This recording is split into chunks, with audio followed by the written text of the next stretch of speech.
That cold January day in 1988 was vindication, and Henry Morgentaler would often describe it as the greatest day of his life, the day the Supreme Court threw out Canada's laws against abortion.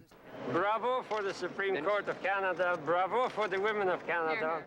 It was a defining moment in a lifetime defined by a single struggle, a battle to secure abortion services for Canadians.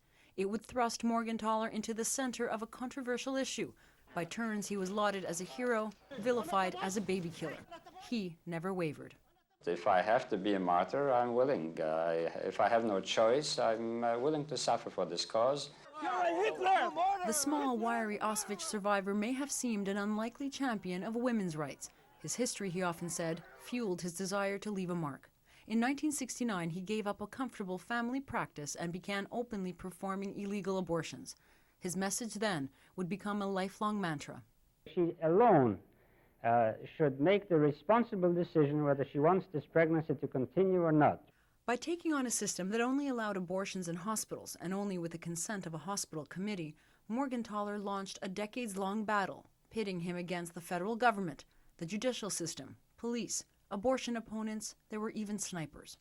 But he refused to back down. I'm happy to announce that the Halifax Morgentaler Clinic is now officially open. Morgentaler opened new clinics, Winnipeg, Toronto, Halifax, wherever he felt there was a need. Each one brought protests, police raids, and sometimes criminal charges. I had reason to believe that Henry Morgentaler was here about to kill a child. Well, they cannot shut me down. They cannot shut me down. The legal battles were one thing, the moral opposition was fierce too, and sometimes more dangerous. Morgentaler's Toronto clinic was torched twice and bombed another time. And he was a target of an anti-abortion extremist, convicted of killing an abortion provider in Buffalo and suspected in the shooting of 2 other abortion providers in Canada. If I have to die tomorrow by an assassin's bullet, well, at least I've achieved something in my life. That steadfastness would become his signature, recognized with standing ovations and an honorary degree at the University of Western Ontario.